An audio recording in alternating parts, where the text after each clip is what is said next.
হরে কৃষ্ণ। 13ই বৈশাখ আমাদের একটা ভালো জিনিস আসছে, রাম নবমী। জোরে বলুন, বলিয়ে শ্রী রামচন্দ্র ভগবান কি, জয় বলিয়ে শ্রী শ্রী রামচন্দ্র রাম। ভগবান কি, বলিয়ে শ্রী রামচন্দ্র ভগবান কি।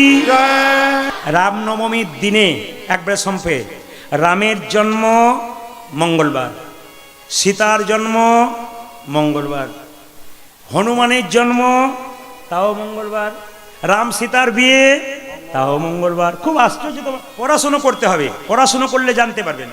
এগুলো যত পড়বেন তত জানবেন।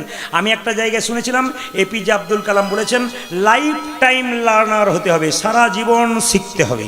সারা রাত্রি জেগেও গাড়িতে আসি, তবু আমরা দেখা দেখি করি কেন, যদি কিছু নতুন পেয়ে যাই আপনাদের জন্যে। কি বললাম, রামের জন্ম কি বার? জোরে বলুন, বুধবার। ওনার জন্য বুধবার। রামের জন্ম কি বার? সীতার জন্ম, হনুমানের জন্ম, রাম সীতার বিয়ে। আচ্ছা, এইবার বলুন, রামের জন্ম হলো কৌশল্যার গর্ভে, তার 2 ঘন্টা বাদে একজনের জন্ম হলো কার? কৈকেয়ীর গর্ভে ভরতের। আর তার 2 দিন বাদে সুমিত্রার গর্ভে থেকে বেরিয়ে এলো 2 জন, কে? লক্ষ্মণ এবং শত্রুঘ্ন। রামায়ণের কাহিনী শুনবেন, আপনাদের জীবন সার্থক হবে। যে যেখানে বসে আছেন, 4ই বৈশাখ রামনবমীর দিন সকালবেলায় প্রত্যেকটি মাকে, বাবাকে, প্রত্যেকটি হিন্দু পরিবারের মানুষকে গঙ্গায় স্নান করতে হয়। যদি গঙ্গা জল না পান, স্নান করার গঙ্গা না পান, আপনি গঙ্গা জল মাথায় নেবেন। যদি তাও না পান, তাহলে স্নান করার পর গঙ্গা গঙ্গা বলে 3 বার মাথায় দেবেন। তারপর শুদ্ধ কাপড় পরে, নতুন কাপড় পরে কিংবা ধোয়া কাপড় পরে আপনি রামের চিত্রপট, বাড়িতে সবচাইতে ভালো হচ্ছে যদি চিত্রপটের পুজো করা যায়। চিত্রপট বেস্ট কিন্তু বাড়ির ক্ষেত্রে, কারণ সেবা দিতে অসুবিধা হয়। যদি সেবা দিতে পারেন তাহলে মূর্তি অসুবিধা নেই, প্রকৃত সেবা দিতে হবে। তাকাবেন, চিত্রপট রামের থাকবে, আপনি তাকে স্নান করাবেন। প্রশ্ন করবেন কি দিয়ে করাবেন? পঞ্চগব্য, পঞ্চামৃত। পঞ্চামৃত কি কি? তাকান, দুধ, ঘি, দই, চিনি জল, আর কি? মধু। পঞ্চগব্য, দুধ, ঘি, দই, গোমূত্র আর গোময়, মানে কি বলুন তো, ওই গোবর, ওটা দিয়ে আপনি স্নান করাবেন। ভগবান রামের চরণে সবচাইতে প্রিয় ফুল হলো পদ্ম ফুল। তুলসী পাতা ভগবানের চরণে দেবেন। আপনি রামনবমী পালন করবেন কটা পর্যন্ত? দুপুর 12টা পর্যন্ত। তারপর আপনি অন্য সেবা করতে পারেন, কোনো অসুবিধা নেই। 12টা পর্যন্ত নির্জলা থাকলে খুব ভালো, না পারলে আপনি জল শরবত খেয়ে 12টা পর্যন্ত থাকবেন। 2, 3, মায়েরা সবাই লক্ষ্য করুন, রামনবমীর দিনে মাথায় একটা পায়েস তৈরি করবেন, সবাইকে সেই প্রসাদটা দেবেন 12টা পরে, যেন সেই প্রসাদ পাই। শ্রীমদ্ ভাগবতের 9ম অধ্যায় যদি কেউ পড়াশুনো করেন, তবে রামচন্দ্রের সম্বন্ধে বিরাট বিস্তৃত ব্যাখ্যা আছে। রামনবমীর তত্ত্ব আপনাদের বলে দিলাম, আপনারা মন দিয়ে শুনবেন। আবার একটা কাজ করবেন, রামনবমীর দিনে একটা নিয়ম হচ্ছে কি, বাড়ির প্রত্যেকের দালানের উপরে একটা করে হনুমানজির পতাকা টাঙাতে হয়। কেন টাঙাতে হয় মা? তাও বলে দিচ্ছি আপনাদেরকে। হনুমানজির মন্দির পতাকা টাঙাতে হয় কেন? কুরুক্ষেত্রের যুদ্ধে কৃষ্ণ যখন রথে যুদ্ধ করছিল, তাকিয়ে দেখবেন রথের ওপর একটা হনুমানজির পতাকা ছিল। আপনাদের সংসার কুরুক্ষেত্রের যুদ্ধক্ষেত্রে যদি একটা আপনার সংসার কুরুক্ষেত্রের যুদ্ধক্ষেত্রে যদি আপনারা একটা করে হনুমানজির পতাকা দিতে পারেন, তবে আপনারাও কিন্তু সংসার কুরুক্ষেত্রের যুদ্ধক্ষেত্রে জয়লাভ করতে পারবেন। সেই দিন কিন্তু রামনবমীর দিনে হনুমানজির চরণে একটু সিঁদুর দিলে তার সিঁদুর অক্ষয় থাকে। যে গাছে ফল ধরে সেই গাছের ডালগুলো উঁচু দিকে যায় না নিচের দিকে যায়? জোরে বলুন, তাকান এদিকে। কি বললাম? যে গাছে ফল ধরে সেই গাছের ডালটা নিচের দিকে না উঁচু দিকে? জোরে বলুন, নিচের দিকে। আচ্ছা বলুন তো, আস্তে, একটা সোনার কলসি যতই দামি হোক একজনের কাছে মাথা নিচু করতে হয়। কার কাছে? জোরে বলুন, একটা গ্লাসের কাছে। আপনি কয়েকশো কোটি টাকার মালিক হতে পারেন, বৈষ্ণবের চরণে আপনাকে মাথা নিচু করতে হবে। কি? যদি হও নিচু তবে পাবে কিছু। এই জন্য যারা কীর্তন শুনতে এসছেন, বারবার বলবো, যদি জায়গা পেয়েছেন আপনার ভাগ্য ভালো। 365 দিনের মধ্যে প্রতি রাত্রি তো আপনি ঘুমোচ্ছেন, গোবিন্দের চরণে আজকের রাত্রিটা আপনারা ভগবানকে দিয়ে যান। তাকাবেন মায়েরা, তাহলে ভক্তের ভাবটা কেমন হয়? এই রকম। আমি কি বললাম? মুকুন্দ সরকার, নরহরি সরকার 2 ভাই এসেছে মহাপ্রভুকে দেখবার জন্য। আচ্ছা মায়েরা, ভক্ত যদি কাই মনে কোনো বাঞ্ছা করে, ভগবানের সাধ্য নাই সেই বাঞ্ছা নাই পুরে। যতজন দাঁড়িয়ে আছেন, বসে আছেন, এ কথা শুনে যান। মন্দিরে গিয়ে একই কথা ভগবানকে বারবার প্রতিদিন বলুন, দেখবেন 1 বছর পর আপনার মনের ইচ্ছা পূর্ণ হয়ে গেছে। কেন? ভক্ত যদি কাই মনে কোনো বাঞ্ছা করে, ভগবানের সাধ্য নাই সেই বাঞ্ছা নাহি পুরে। এই জন্য বলে রাখি মায়েরা, মন্দিরে ভক্ত গাড়ি বাড়ি টাকা পয়সা চায় না, কি চাই? প্রেম আর ভক্তি। এইদিকে প্রেম আর ভক্তি। তবে দাদা ভাইরা যারা এত ভিড় করে এখানে বসেছেন, মায়েরা যারা ভিড় করে বসছেন, শব্দ না করে শুনে নিন। আমি একটা কথা শুধু বলবো, হরিনামের কোনো দিন নাই। অনেকে বলে আজকে অমাবস্যা পড়ে গেল, আজ হরিনাম করাবো কি করে? আজকে তো হরিনাম করা যাবে না। না, মহাপ্রভু নিজের মুখে বলেছেন, খাইতে শুইতে যথা তথা। আপনি বাথরুমে গেছেন, কেউ পায়খানায় বসেছে, হরিনাম করলে তারও লাভ আছে। কেন? খাইতে শুইতে যথা তথা। যেমন একটা প্রমাণ দিয়ে দিই। কয়েকদিন আগে আমি মেদিনীপুর একটা আসরে গাইছিলাম, তো বিরাট বড় বাজার, মাঝে কীর্তন হচ্ছে। রবিবার দিন বাজার বন্ধ, বুধবার দিন কীর্তন হচ্ছে। এখন প্রচুর লোকের ভিড়। সকালবেলায় যখন আমি অন্য জায়গায় যাচ্ছি, কমিটি তখন বাজারের লোককে বলছে, দাদা, বলে কি, ইনি প্রদীপ পাল, এই যে ইউটিউবে দেখেন, ইনি কালকে এসেছিলেন, আপনাকেও যেতে পারলেন না? আর বলবেন না দাদা, আমাদের তো রবিবার দিন বাজার বন্ধ, আপনি তো বুধবার দিন করেছেন। যদি রবিবার দিন কীর্তন হতো আমরা একবারে যেতাম, কোনো ব্যাপার ছিল না। আপনারা বুধবার করেছেন, রবিবার করুন, দেখুন আমরা যাব। আচ্ছা বলুন তো মায়েরা, সেই লোকটা যদি বুধবার দিন বিপদে পড়ে, নিয়ে যদি হে বলে, হে গোবিন্দ বাঁচাও বাঁচাও বাঁচাও, ভগবান তখন বলবে, তোর তো বুধবার দিন নয়, তোর রবিবার দিন বটে, আমি রবিবার দিন যাব, তখন কি? এগুলো বিচার করবেন। কিন্তু তার মানে ভগবানকে ডাকার কোনো সময় নাই। ভগবানকে যে কোনো দিন, যে কোনো মুহূর্তে, যে কোনো সময় ভগবানকে ডাকতে পারেন। এইদিকে এইদিকে বাবা বস, এইদিকে তাকাবেন। মুকুন্দ সরকার, নরহরি সরকার চুপচাপ দাঁড়িয়ে আছে। মহাপ্রভু বলল, শিবাস, এ দু ভাই আমাকে দেখতে এসছে, চলো না আমরা দুজনকে একবার দেখা দিয়ে আসি। সুরধ্বনি তীর দিয়ে কীর্তন করতে করতে মহাপ্রভু চলে যাচ্ছে, আর মায়েরা দু ভাই মিলে, কি নাম বললাম? মুকুন্দ আর নরহরি। জোরে বলুন, কি নাম বললাম? মুকুন্দ আর নরহরি। কে বড়, মুকুন্দ না নরহরি? জোরে বলুন। মুকুন্দ। ছোট ভাইকে নরহরি। দুজনে মিলে দাঁড়িয়ে আছে, মহাপ্রভু কীর্তন করতে করতে যাচ্ছে, আর দু ভাই দেখছে। আপনি যখন ভগবানকে ডাকবেন, ভগবান আপনাকে এই যে এই যে এই যে এই যে তাকাবেন মায়েরা। যখন কেউ ভগবানকে ডাকে, তখন ভগবান মাঝে মাঝে ধাক্কা মেরে দেখে, এ আমাকে কতখানি ডাকছে। আমাকে অনেকে প্রশ্ন করে, প্রদীপবাবু আপনি তো বহু কীর্তন করে বেড়াচ্ছেন, একটা উত্তর দিন। বলে কি? যে মস্তানি করছে, ডাকাতি করছে, লোক ঠকাচ্ছে, লোকের কেড়ে নিচ্ছে, সে বুক ফুলিয়ে রাস্তা দিয়ে ঘুরে বেড়াচ্ছে, আর যে হরিনাম করছে, ভগবানের নাম করছে, তার চাল ফুটে জল পড়ছে, তার এত যন্ত্রণা কেন? যেমন প্রশ্ন তার উত্তর খুব সহজ। এই দিকে তাকাবেন। যারা রাস্তায় মস্তানি করছে, লোক ঠকাচ্ছে, আপনার কেড়ে নিচ্ছে, দেখে নেবেন, আপনার কেড়ে নিচ্ছে, অন্যায় করছে, লোক ঠকাচ্ছে, এরা দিব্যি বুক ফুলিয়ে ঘুরে বেড়াচ্ছে। অনেকে আমাকে বলে, এদের কোনো রোগ নাই, জ্বালা নাই, যন্ত্রণায় দিব্যি ঘুরে যাচ্ছে, আর আমরা হরিনাম করি, কৃষ্ণনাম করি, এত কষ্ট কেন? আমি তাদেরকে বলি, যে পড়াশুনো করে তাকে পরীক্ষা দিতে হয়, যে পড়াশুনো করে না তাকে পরীক্ষা দিতে হয় না। সবাই শুনে নিন, আমরা যখন জন্ম নিয়েছি, সবাইকে ভগবান দুটো কলসি দিয়েছে, একটা পাপের কলসি, একটা পুণ্যের কলসি। যারা লোক ঠকাচ্ছে, লোকের সঙ্গে চালাকি করছে, বদমাইশি করছে, ওদের এখনো পাপের কলসিটা পূর্ণ হয় নাই। যখন ওদের পাপের কলসি পূর্ণ হবে, দুর্যোধনের মতো রাজ্য ছেড়ে রাস্তায় ভিখারি হয়ে যায়।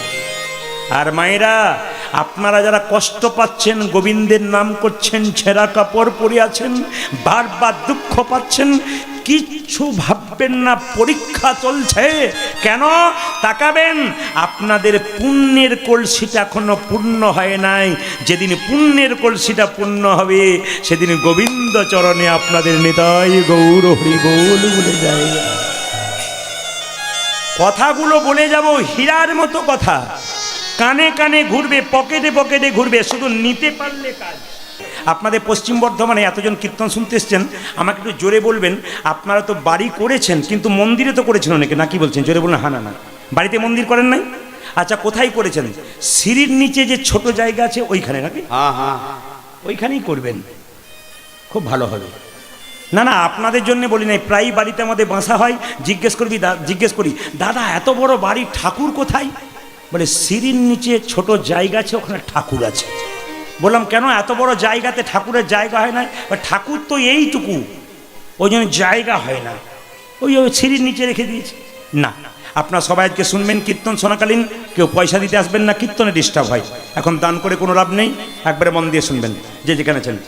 বাড়ি তৈরি করবেন, ইঞ্জিনিয়ারিং প্ল্যানে বাড়ি তৈরি করেন তো, কিন্তু আজকে আমি একটা প্ল্যান বলবো যেটা শাস্ত্রের নিয়ম অনুযায়ী আপনারা বাড়ি তৈরি করবেন, মন্দির তৈরি করবেন, আপনাদের লাভ আছে। বলে দিই, খনা মায়ের কথা শুনেছেন? খনার বচন জোরে বলুন।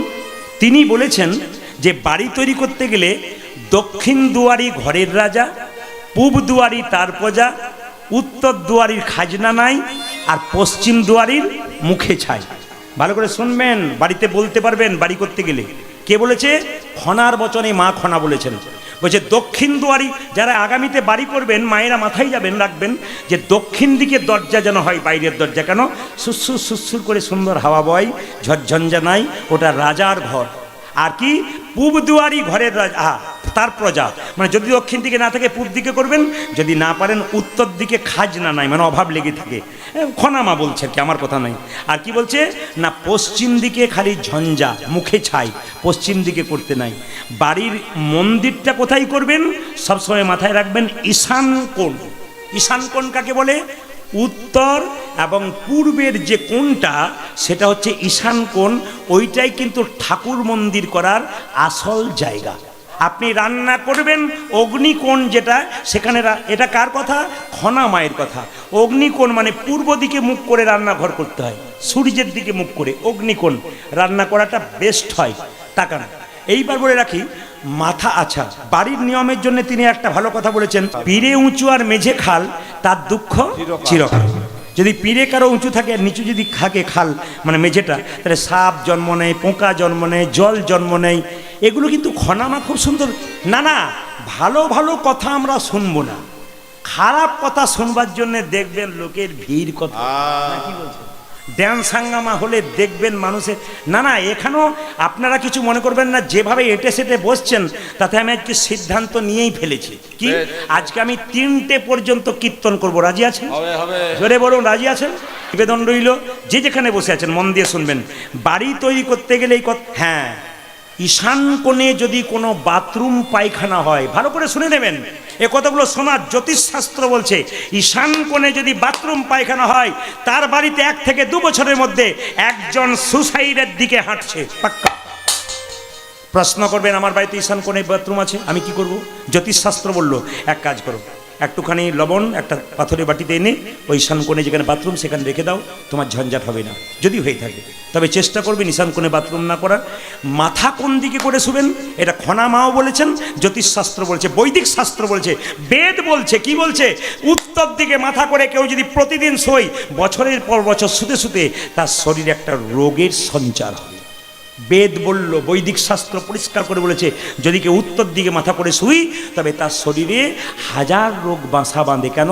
মানুষ যখন মরে যায় উত্তর দিকে মাথা করে, জোরে বলুন, শোয়ানো হয়। কিন্তু দক্ষিণ দিকে মাথা করবেন কেন? আমাদের যারা আত্মীয় স্বজন, বাবা মা কাকা কাকি মারা গেল, সবাই কিন্তু দক্ষিণ দিকে আছে। তাই দক্ষিণ দিকে মাথা করে শুলে কি হয়? তাদের আশীর্বাদ পাওয়া যায়। আর ওদিকে পা করে শুলে কি হয় না, ওদেরকে অপমান করা হয়। গুটি কয়েক কথা বলে দিয়ে যাই, আপনার বাড়িতে কেউ মরে গেছে, তার ছবিটা কোন দেওয়ালে রাখলে সবচাইতে উপযুক্ত? কোন দেওয়ালে রাখলে তার মঙ্গল, আপনার মঙ্গল? বলছে পূর্ব পশ্চিম উত্তর দক্ষিণ। তার মধ্যে উত্তর দিকে দেওয়ালে দক্ষিণ দিকে মুখ করে যদি আপনি ছবি রাখতে পারেন আপনার মৃতদেহের, আপনার লাভ আছে। আচ্ছা, এতক্ষণ ধরে বললাম যে বাড়িতে আপনি মন্দির তৈরি করবেন। একজন প্রশ্ন করেছে, আচ্ছা আমার একটা মাত্র বাড়ি, ওখানে খাই, ওখানে শুই, ওখানে আমি কর্ম করি, তাহলে আমার মন্দির হবে না? হবে। আপনি বাড়িতে যদি জায়গা না থাকে, ছোট্ট একটা কাঠের সিংহাসন করুন, রাধা গোবিন্দকে রাখুন, কিন্তু একটা নিয়ম পালন করবেন। কি করবেন? রাত্রিবেলায় বিছানায় শোবার সময় আপনি পর্দা দিয়ে রাধা গোবিন্দকে ঢেকে দেবেন।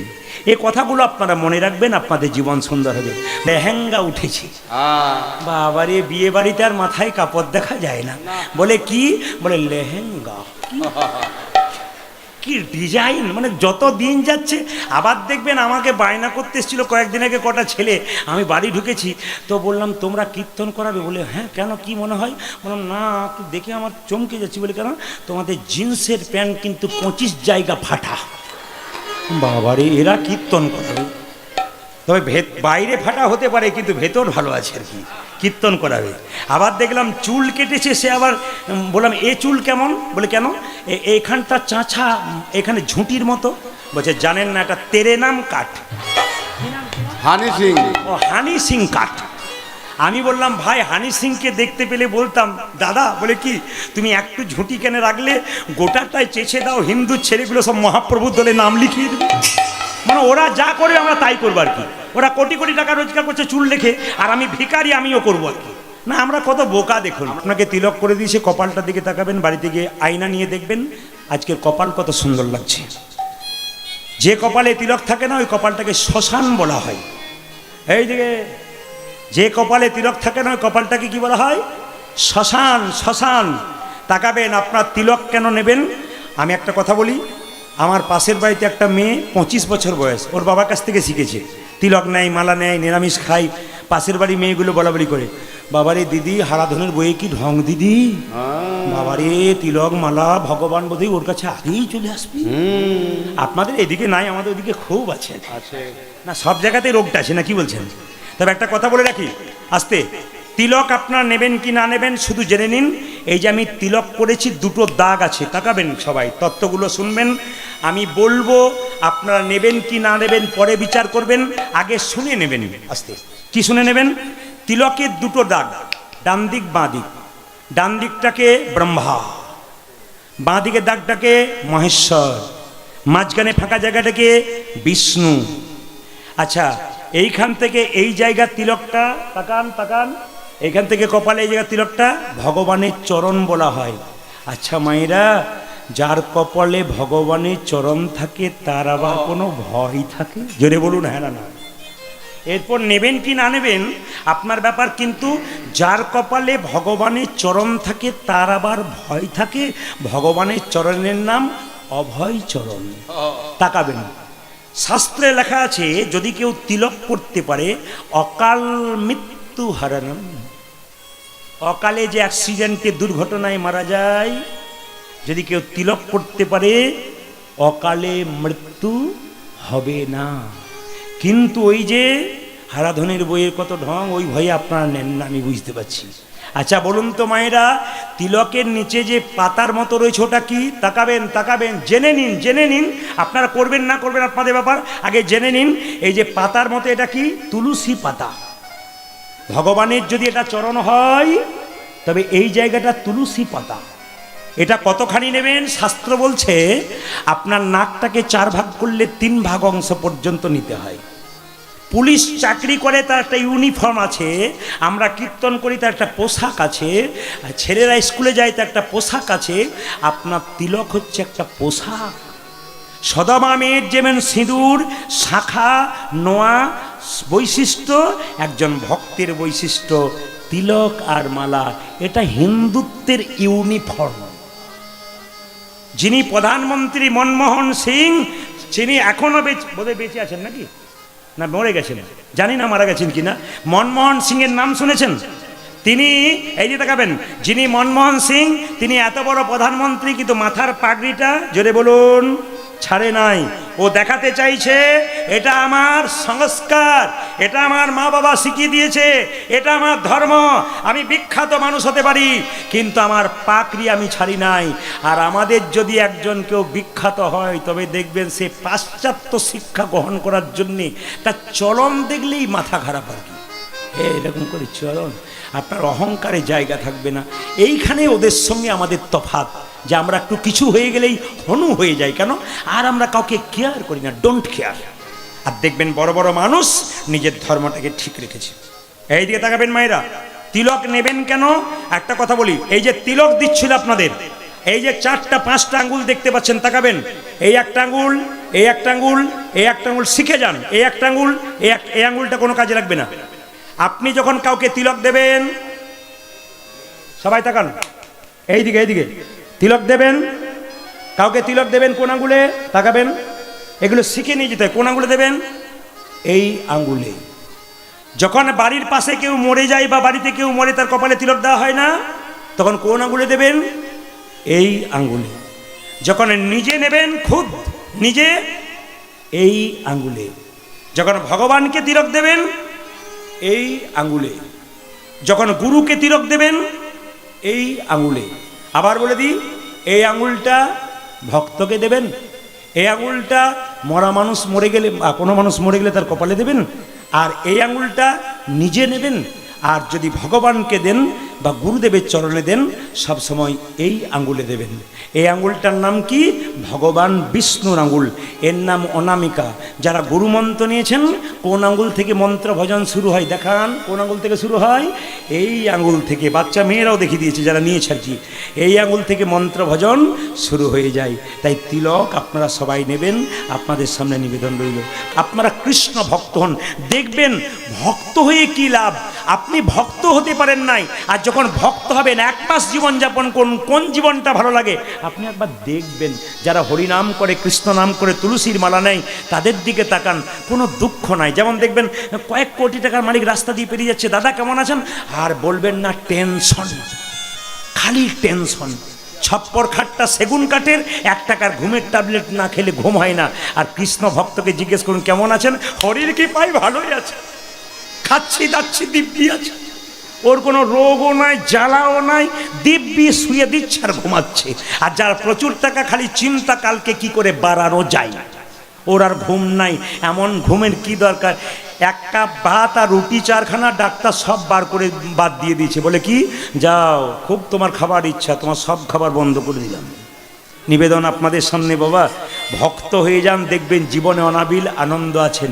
এই জন্য আপনাদেরকে বলি, মুকুন্দ সরকার, নরহরি সরকার যখন কাঁদছে, চুপচাপ দাঁড়িয়ে আছে, মহাপ্রভু তখন শিবাসকে বলেন, শিবাস বলে দাও। বলে কি? ওদের মধ্যে যে ছোট ভাই, সে আমার সঙ্গে সারা জীবন কীর্তন করবে, আর যে বড় ভাই তাকে বলে দাও 100 জন্ম আমার কৃপা পাবে। এ কিরকম হলো গো? শিবাস এসে বলছে, তোমাদের মধ্যে ছোট ভাইকে? আমি গো, আমার নাম নরহরি সরকার। তোমার জন্য প্রভু বলেছে তুমি সারা জীবন প্রভুর সঙ্গে কীর্তন করবে, তার সঙ্গেই থাকবে। বড় ভাই বলছে, হ্যাঁ গো, আমি তাকে টেনে টেনে নিয়ে এলাম। আমার জন্য কি বলেছে? তোমার জন্য বলেছে তুমি 100 জন্ম সঙ্গ পাবে না। যেই না বড় ভাই মুকুন্দ সরকারকে মহাপ্রভু বলেছি তুমি 100 জন্ম সঙ্গ পাবে না, 100 জন্ম সঙ্গ পাবে না, তখন বড় ভাই মুকুন্দ সরকার গৌর গৌর বলে পাগলের মতো নাচতে শুরু করেছে। শ্রীবাস বলছে, হ্যাঁ গো মুকুন্দ, তোমাকে প্রভু বলল 100 জন্ম সঙ্গ পাবে না, সঙ্গ পাবে না, তুমি গৌর গৌর বলে নাচছো। আমাকে বললে তো আমি বিষ খেয়ে আত্মহত্যা করে দিতাম। মুকুন্দ বলছে, শোনো শোনো শ্রীবাস, প্রভু যদি বলতো কোনো জন্মে সঙ্গ পাবো না, কোনো জন্মে সঙ্গ পাবো না, তাহলে না হয় আমি বিষ খেয়ে আত্মহত্যা করে দিতাম। প্রভু বলেছে 100 জন্ম সঙ্গ পাবো না, 100 জন্ম সঙ্গ পাবো না, 100 জন্ময় আমি গৌর গৌর বলে কেঁদে বেড়াবো। যখনই 100 জন্ম পেরিয়ে যাবে 101 জন্মে প্রভুর সঙ্গ পাবে, আগে জন্মে প্রভু সঙ্গ পাবো। ঘন্টার কীর্তন শুনতে সে দুবার উঠতে হয়, বসতে হয়। কিন্তু মুকুন্দ সরকার বলল 100 জন্ম গৌর গৌরী বলে কাঁদেব। কিন্তু যখন 100 জন্ম পেরিয়ে যাবে আমি গৌর গোবিন্দের কৃপা পাব। মায়েরা, ভগবানকে ডাকতে গেলে কাঁদতে হবে। সংসারের জন্য কেঁদো না, ছেলের জন্য কাঁদবে, মেয়ের জন্য কাঁদবে, মেয়ের জন্য কাঁদবে, যত কাঁদবে তত তোমার জ্বালা বাড়বে, যত কাঁদবে তোমারই তত জ্বালা বাড়বে। চোখ দিয়ে জল পড়বে, সেই চোখ কোণে দিয়ে জল পড়বে, সেই জল মুখের মধ্যে প্রবেশ করলে নোনা নোনা ভাব লাগবে, সেই জল স্পর্শ করলে গরম লাগবে। কিন্তু কেউ যদি সারাদিন কর্ম করার পর গোবিন্দের মন্দিরে গৌরী তোমার হলাম বলে কেউ যদি একবার গৌরী তোমার গোলামে বলে একেবারে যদি কেউ কাঁদিতে পারে, কেউ যদি চোখের জলে ভাসতে পারে, তবে তার চোখের জল চোখের কোণ দিয়ে পড়ে না, চোখের মাঝ দিয়ে পড়ে। সে জল গরম হয় না, শীতল হয়ে যায়। সে জলে মুখের মধ্যে প্রবেশ করলে মিষ্টি মিষ্টি ভাব লাগে। কৃষ্ণ বলে একবার কাঁদে। আহা, তাকাবেন। আপনারা কীর্তন শুনছেন, কীর্তন অনুরাগী যারা আছেন তাদের কাছে নিবেদন রইল, বাচ্চাকে কষ্ট করে এনেছেন, বাচ্চাকে কোলে নিয়ে কীর্তন শুনুন। কারণ কমিটি আপনাদের জন্য অনেক ভালো ব্যবস্থা করেছেন। কেন এগুলো আগে ছিল না? এত সুন্দর প্যান্ডেল করেছে, এত সুন্দর ফ্যানের ব্যবস্থা করেছে, যাতে আপনাদের কোনো অসুবিধা না হয়। এত সুন্দর সুব্যবস্থা করার পরও যদি কারো ধৈর্য না থাকে, তাহলে ভগবানের নাম শুনবেন কি করে? সবাই লক্ষ্য করুন, মুকুন্দ যখন কাঁদছে, ভগবান সব সইতে পারে চোখে। মুকুন্দ, প্রভু কি আমার ভাইকে তুমি কৃপা করলে, আমাকে করলে না? মহাপ্রভু কি সুন্দর বুদ্ধি দিলেন দেখুন। মুকুন্দ, তোমাকে পাঠিয়ে দিলাম শ্রীখণ্ডে, আর তুমি থাকো, তোমার ভাইকে রাখলাম আমার কাছে। বলে কেন? না, বনের মধ্যে বড় বড় গাছগুলো ছোট ছোট গাছগুলোকে ঝঞ্ঝা থেকে রক্ষা করে। তুমি হলে সংসারের বড় ভাই, তুমি যদি চলে আসো বাড়ির সবাই না খেয়ে মরবে। তাই তুমি শ্রীখণ্ডে ফিরে যাও, গোপীনাথের মন্দির তৈরি করো। শ্রীখণ্ডে ফিরে যাও, গোপীনাথের মন্দির তৈরি করো, আর জীবের দ্বারে হরিনাম দাও। কি বললাম? শ্রীখণ্ডে ফিরে যাও, জীবের দ্বারে হরিনাম দাও, আর গোপীনাথের মন্দির তৈরি করো। শোনো, তুমি গরিবের চিকিৎসা করবে, বড়লোকের করবে না। ও মুকুন্দ, দেরি করো না, ফিরে যা, ফিরে যাও, ফিরে যা, ফিরে যাও, শ্রীখণ্ডে ফিরে যা, ফিরে যাও, ফিরে যাও, শ্রীখণ্ডে ফিরে যাও। থাকেন মায়েরা। মুকুন্দ সরকার যখন কাঁদছে, বাড়ি ফিরে এলো। কিছু মনে করবেন না, মুকুন্দ সরকার বাড়ি ফিরে এলো, বাড়িতে একটা মন্দির তৈরি করলো। এইদিকে তাকাবেন। মুকুন্দ সরকার সেই সময় একটা গোপীনাথের মন্দির তৈরি করলো মা, সুন্দর করে। সেই সময় বাংলার নবাব, মুসলমান নবাব হুসেন শাহ, তার পেটের যন্ত্রণা, সে বলল আমার এত পেটের যন্ত্রণা ভালো হচ্ছে না, কি করে ভালো হবে? একজন বলল, নবাব তোমার পেটের যন্ত্রণা ভালো হতে পারে, তুমি মুকুন্দ সরকারের বাড়ি যেতে পারো শ্রীখণ্ডে, কিন্তু একটা নিয়ম আছে, সে গরিবের চিকিৎসা করে। বাংলা নবাব বললো, তাহলে আমার তো চিকিৎসা করবে না। একজন বলে, এক কাজ করো, তুমি ফকির সেজে যেতে পারলে তোমার চিকিৎসা হতে পারে। বলে, আমি তাহলে কি নাম দেবো? আজ থেকে তোমার নাম হবে হুসেন ফকির। যাও, তুমি চলে যাও, দেখবে তোমার চিকিৎসা হবে। মায়েরা, সকালবেলায় ঘুম থেকে উঠে মুকুন্দ সরকার গোপীনাথের মন্দিরে ভজন করছে। সেই সময় নবাব মুসলমান হুসেন শাহ, হুসেন ফকির সেজে চুপচাপ দাঁড়িয়ে আছে, দেখছে মুকুন্দ সরকার কি সুন্দর গান গাইছে। আমি শুধু আপনাদের কাছে একটা নিবেদন রাখলাম, আমি চেন্নাই অ্যাপোলো চিকিৎসার জন্য গিয়েছিলাম। আমি যে ডাক্তারবাবুকে চিকিৎসা করাচ্ছিলাম, আমি তো তাকে প্রণাম করলাম, দূর থেকে কাছে যেতে পারলাম না। কেন প্রণাম করলাম? তার টেবিলে দেখতে পেলাম রাধাকৃষ্ণের ছবি, তুলসী পাতা, বাতাসা। আমি তাকে বললাম, স্যার এটা কি জন্যে? উনি বলছেন, আমি আমেরিকা থেকে আসি আর আমি লন্ডন ফেরত ডাক্তার হই, উনি ছাড়া কোনো পথ নাই। আপনারা যারা ভগবান ভজনা করতে চান না, ভগবানের নাম করতে চান না, তাদের সামনে বলে যাই, আপনার ছেলেকে শিক্ষা দেবেন। কি শিক্ষা দেবেন?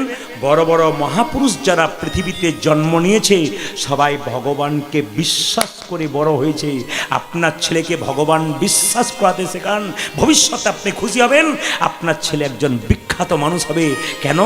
ভগবান বিশ্বাস করেছে বলে। মুকুন্দ সরকার গাইছে আর নবাব দেখছে। আমার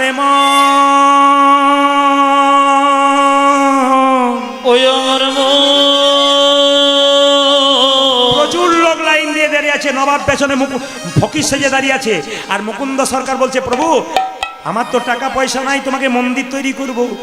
আমার মন মন তুমি মদন দাঁড়াবে গো আসি ডাকি। আপনাকে ডাকছি, চশমা পরে আপনাকে ডাকছি। আপনার কি তোমার এখানে ওষুধ দেওয়া থাকে নাকি? বলে কেন? যেই না গড়াগড়ি দিলাম অর্ধেকটা পেটের রোগ ভালো হয়ে গেল। কি জানি, সবাইকে দিতে দিতে এক আধটু পড়ে গেছে, তোমার কাজে লেগে গেছে। আসল তত্ত্ব কি? ভক্তপদ ধুলিয়ার ভক্তপদ জল, ভক্তপদ ভোজ, ভক্ত ভক্ত শেষ হয় তিন মহা। তিনি মহান। সবার কাছে নিবেদন রইল, বাড়িতে কোনো বৈষ্ণব এলে তার চরণ ধুয়ে দাও, সেই জলটা মাথায় নাও, বাড়ির চারিদিকে ছড়িয়ে দাও। যদি কোনো ভক্ত বৈষ্ণব আছে তাকে সেবা দাও। সবাই কমেন্ট বক্সে রাধে রাধে লিখবে।